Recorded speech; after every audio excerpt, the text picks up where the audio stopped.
విశాఖ జిల్లా పెందుర్తిలో గంజాయిపై ఉక్కు పాదం మోపుతున్న పెందుర్తి పోలీసులు. విశాఖ పోలీస్ కమిషనర్ ఆదేశాలు మేరకు 100 రోజులు ప్రణాళికలో ఒకే రోజు సుమారు 360 కేజీల గంజాయిని స్వాధీనం చేసుకున్న పెందుర్తి పోలీసులు. గంజాయిపై పెందుర్తి పోలీస్ స్టేషన్లో ఏసీపీ నరసింహమూర్తి మీడియా సమావేశం ఏర్పాటు చేశారు. ఏసీపీ మీడియాతో మాట్లాడుతూ పెందుర్తి సరిపల్లి చెక్ పోస్ట్ పులగాలిపాలెం వద్ద గంజాయిని పెందుర్తి సీఐ రామకృష్ణ స్వాధీనం చేసుకున్నారని తెలిపారు. గంజాయి కేసులో పట్టుబడ్డ నిందితులు సుమారు 12 మందిని పెందుర్తి పోలీసులు అదుపులోకి తీసుకోగా అందులో ఒక ఫిజియోథెరపీ మహిళ విద్యార్థిని ఉండడం గమనార్హం అని అన్నారు. గంజాయి మాదక ద్రవ్యాలను సరఫరా సేవిస్తున్న ప్రతి ఒక్కరిపై అనునిత్యం నిఘా ఉంటుందని వారిపై కఠిన చర్యలు తీసుకుంటామని హెచ్చరించారు.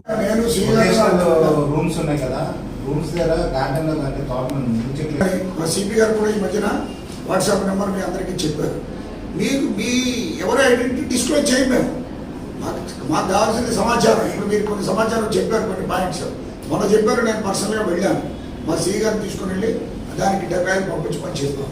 కాబట్టి ఏదైనా ఇన్ఫర్మేషన్ ఉంటే మీ పేరు రాదు, మీరు ఫోన్ నెంబర్ నాకు ఫోన్ వాట్సాప్ చేస్తే మీ ఫోన్ నెంబర్ వస్తుందని భయం ఉంటే మీరు ఒక ఉత్తరం రాయండి. మాకు పోస్ట్ కార్డులో మీ అడ్రస్ రాకపోతే మీ మీ ఐడెంటిటీ తెలియదు కదా. నేను నవేడేస్ టెక్నాలజీలో మీ పేరు ఎక్కడైనా బయటపడిపోతుందని మీరు భయపడవచ్చు.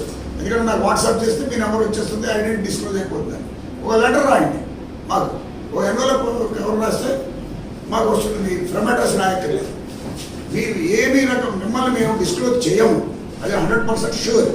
బట్ ఇంకా మీరు ఏదైనా అప్రమత్తం లాంటిది ఉంటే ఉండొచ్చు. అందరం కూడా కాన్ఫిడెంట్గా ఉన్నాం కాబట్టి ఉత్తరం రాసిన ఎస్హెచ్ఓ పెందుర్తి పోలీస్ స్టేషన్ అంటే వచ్చేస్తుంది, ఏసీపీ వెస్ట్ విశాఖపట్నం అంటే మాకు వచ్చేస్తుంది. ఆ విధంగా మాకు ఇన్ఫర్మేషన్ ఇస్తే ఖచ్చితంగా మీరు ఇన్ఫర్మేషన్ ఇవ్వండి. మేము చర్య తీసుకోకపోతే మీరు క్వశ్చన్ చేయండి మమ్మల్ని. మీకు అధికారం ఉంది, మమ్మల్ని క్వశ్చన్ చేసే అధికారం. మేము పనిచేస్తాం. పత్రికలు మీకు బోర్డు సమాచారం వస్తుంది. ఎందుకంటే ప్రజలు మీకు మిమ్మల్ని విశ్వసిస్తారు. సమాచారం ఇవ్వడానికి మీ దగ్గర ఫ్రీగా ఉంటారు, మీకు చాలా సమాచారం వస్తుంది. మీరు కూడా షేర్ చేయండి. చేద్దాం.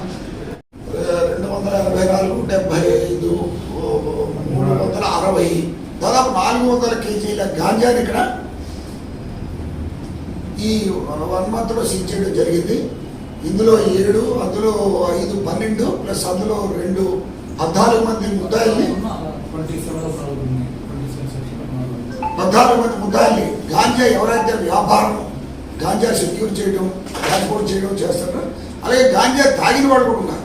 తాగిన వాడు నలుగురిని కూడా వాళ్ళు కూడా అరెస్ట్ చేసి వాళ్ళు కూడా మార్పు కేంద్రానికి కూడా పంపించడం జరిగింది. ఈ దాదాపు ఈ 15 రోజుల్లో ప్రోగ్రెస్ ఇది. ఇదే ప్రోగ్రెస్ మేము కంటిన్యూ చేస్తాము. ఎందుకంటే మా సిబ్బంది అంతా కూడా చాలా కమిట్మెంట్తో చేస్తున్నారు. మీరు అంతా చూడొచ్చు. వర్షం పడ్డా ఎక్కడైనా మీ ఇంట్లో చలికి, ఎండకి, వానకి, దోమలకి అన్నింటినీ కూడా మా వాళ్ళు నిలబడి చేస్తున్నారు. అలాగే మొన్న ఆర్టీసీ బస్సులో వస్తుంటే పట్టుకున్నారు, ఇక్కడ దువ్వాడ దగ్గర పట్టుకున్నారు, ఇక్కడ పెందుర్తి దగ్గర పట్టుకున్నారు. Not only Pendurthi, entire Visakhapatnam city సిబ్బంది అంతా కూడా కమిట్మెంట్తో పని చేస్తున్నారు. తద్వారా రిజల్ట్స్ అనేవి ఈరోజు వస్తున్నాయి. ఇక్కడే కాకుండా మళ్ళీ ఎంబీపీలో కూడా 100 కేజీలు పట్టుకున్నారు గాంజా.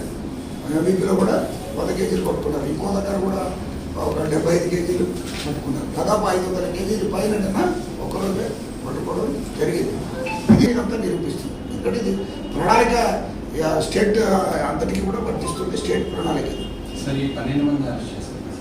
వీళ్ళలో యూత్ కానీ, ఎడ్యుకేటెడ్ కానీ, ఏదైనా మైనర్స్ కానీ ఎవరైనా ఉన్నారు సార్? మైనర్స్ లేదు, ఎడ్యుకేటెడ్ యూత్. అంటే me don't want to disclose. ఒక అమ్మాయి దీంట్లో మీకు చెప్పారు. ఇప్పుడు పోష్ హౌస్ బ్యాచులర్ ఆఫ్ ఫిజియోథెరపీ చదువుతుంది అమ్మాయి. అంటే చదువు కంటే ఇది ఎర్నింగ్ బాగుంటుందని చెప్పేసి youngsters from more particularly agency ఏరియాలో వాళ్ళు టెంప్ట్ అవుతున్నారు. అది వాళ్ళ తప్పు కాదు, బట్ వాళ్ళ మోటివేట్ చేసిన వాళ్ళ గ్యాంగ్స్ తప్పు. వీళ్ళు దానికి వీళ్ళు ప్రభావితం కాకూడదనే మీ పత్రికా ముఖంగా అందరికి కూడా తెలియజేస్తున్నాం.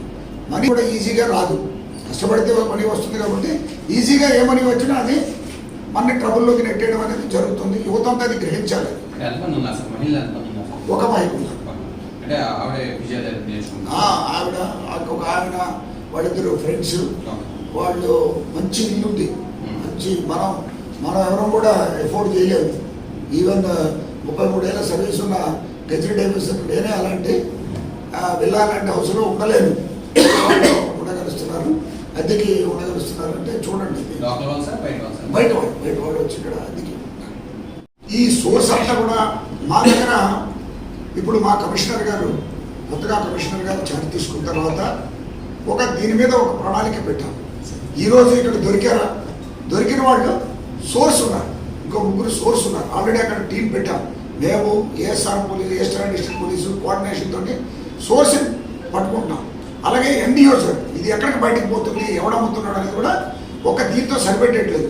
అవతల బ్యాక్వర్డ్కి వెళ్తున్నాము, లేదా ఫార్వర్డ్ లింక్ కూడా అన్ని కేసుల్లో కూడా వెళ్తున్నాం. దీంట్లోనే మేము లిస్ట్ అవుట్ చేసాం ఎన్ని కేసుల్లో బ్యాక్వర్డ్ లింక్ పెండింగ్ ఉంది, ఎన్ని కేసుల్లో ఫార్వర్డ్ లింక్ పెండింగ్ ఉంది. వీళ్ళందరి మీద కూడా అరెస్ట్ అయినప్పుడు స్పెషల్ టీమ్స్ పెట్టాము. లేదా పెద్దలో కూడా ఆ బ్యాక్వర్డ్ లింక్ అంటే నేను చెప్పినట్టు సోర్స్ని అరెస్ట్ చేశాం. ఈరోజు కంచరపాలెంలో కూడా సోర్స్ ఒక అతన్ని అరెస్ట్ చేశాం. మా టీంలు అక్కడ తిరుగుతున్నాయి. ఆ పోలీస్ సహకారంతో మేము చేయగలుగుతున్నాం. అలాగే ఎవరైతే నేరస్తులు ఉన్నారో బెయిల్ మీద వచ్చిన వాళ్ళు మళ్ళీ నేరం చేస్తే బెయిల్ క్యాన్సిలేషన్కి కోర్టులో ఫైట్ చేస్తున్నాం. అలాగే ఎవరైతే ఈ యాక్టివిటీస్లో ఉన్నారో వాళ్ళందరికీ రౌడీ షీట్స్ ఓపెన్ చేస్తున్నాం. నిన్న కూడా పెద్దొత్తులో ముగ్గురు ట్రాన్స్పోర్ట్స్ మీద రౌడీ షీటర్స్ ఓపెన్ చేయడం జరిగింది. అలాగే కంచరపాలెంలో కూడా 9 మంది మీద జరిగింది. అన్ని రకాల మూకుమ్మడి దాడి చేస్తేనే ఈ మెనాసిని మనం కట్టడి చేయగలం, లేకపోతే కట్టడి చేయలేమని ఒక పక్క బెయిల్ క్యాన్సిలేషన్, ఒక పక్క పీడీ యాక్ట్, ఒక పక్క ఎక్స్టర్నమెంట్, ఇలా ఒక పక్క పిట్ ఎన్డీపీఎస్ యాక్ట్ చట్టంలో ఉన్న అన్ని ప్రావిజన్స్ కూడా చేస్తున్నాం. ఆ తర్వాత చట్టంలో 68 ప్రావిజన్ ఎన్డీపీఎస్ యాక్ట్లో ఫైనాన్షియల్ ఇన్వెస్టిగేషన్ ఉంది. వీళ్ళ మూలాలు ఈ గంజాయి వల్ల ఈ మధ్యన ఏం ఆస్తులు కొన్నారు, దాని అటాచ్మెంట్, గతంలో ఏముంది, ఇవన్నీ కూడా ఇంట్లో ఉంటే ఇల్లు స్వాధీనం చేసుకోవడం, ఇవన్నీ కూడా అన్ని కూడా ప్రక్రియలు వేగవంతం చేసి అన్ని కూడా ఇన్వాల్వ్ చేస్తే మూకుమ్మడి దాడిలాగా అన్ని రకాల లీగల్ ప్రొవిజన్స్ ఈ రకమైన నేరస్తుల మీద బాగా ఆర్గనైజ్డ్ నేరస్తులు వీళ్ళందరి మీద అంత గట్టిగా చర్య తీసుకోకపోతే మనకి ఇది ప్రివెంట్ కాదని చెప్పేసి ఇన్ని రకాల చర్యలు తీసుకుంటాం. మీరు గంజాయి మీకు కావాలంటే ఇన్ఫర్మేషన్ తీసుకోవచ్చు. ఎవరెవరు గంజాయి ట్రాన్స్పోర్టర్స్ మీద రౌడీ షీటర్స్ ఓపెన్ చేసాం, ఎవరెవరు బెయిల్ క్యాన్సిల్ చేశాం, ఇవన్నీ కూడా మా దగ్గర డేటా. ఈ మధ్యన మేము ఇవన్నీ కూడా దీన్ని వేగవంతం చేసి ప్రతిరోజు కూడా ఉన్నతాధికారులు దీని మీద రివ్యూ ఉంటుంది. మేము కూడా మా లెవెల్లో రివ్యూ ఉంటుంది. ఎస్హెచ్ఓ లెవెల్లో రోజు ఆన్సర్ చేయాలి. ఇది ప్రయారిటీ మాకు. గాంజా అనేది ప్రయారిటీ అయిపోయింది, డ్రగ్స్ అనేది ప్రయారిటీ అయిపోయింది. ఎందుకంటే సమాజంలో దానివల్లే లాండ్ ఆర్డర్ ఇష్యూస్ వస్తున్నాయి, క్రైమ్ వస్తుంది, కొట్లాట్లు వస్తున్నాయి. ఇవన్నీ కూడా దానివల్ల యాక్సిడెంట్లు జరుగుతున్నాయి, యాక్సిడెంట్లో మనుషులు చనిపోతున్నారు. కాబట్టి ఇది ప్రివెంట్ చేస్తే, ఇది మూలం కాబట్టి ఇది ప్రివెంట్ చేస్తే నేరాలు కూడా నిరోధించవచ్చు అనే ఉద్దేశంతో ఇదంతా కూడా ప్రణాళికబద్ధంగా చేస్తాం. సార్ మనం కార్డెక్స్ చేశారు సార్, ఎవరైనా అనుమానితంగా అదుపులో తీసుకున్నారు సార్? కార్డెక్స్ చర్చ్ కూడా మేము దాదాపు ఒక 25 మంది వరకు యాక్సిడెంట్స్ వెరిఫై చేసాం. ఇప్పుడు మీరు ఫర్ ఎగ్జాంపుల్ ఇందులో ఇద్దరు చెప్తున్నారు, ఇక్కడే సాధుమఠం దగ్గర ఉంటున్నాడు.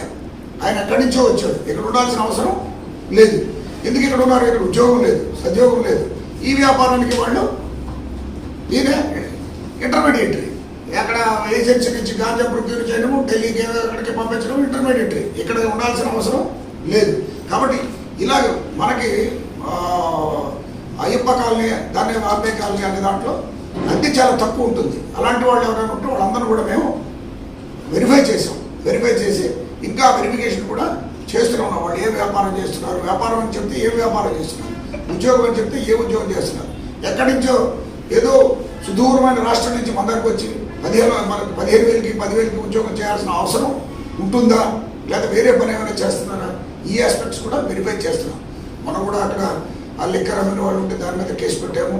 వాళ్ళందరికీ కూడా అక్కడ ఉన్న యువతకు కూడా ఉపాధి కూడా కల్పించడానికి కోసం స్కిల్ డెవలప్మెంట్ వాళ్ళతో కూడా మాట్లాడాము.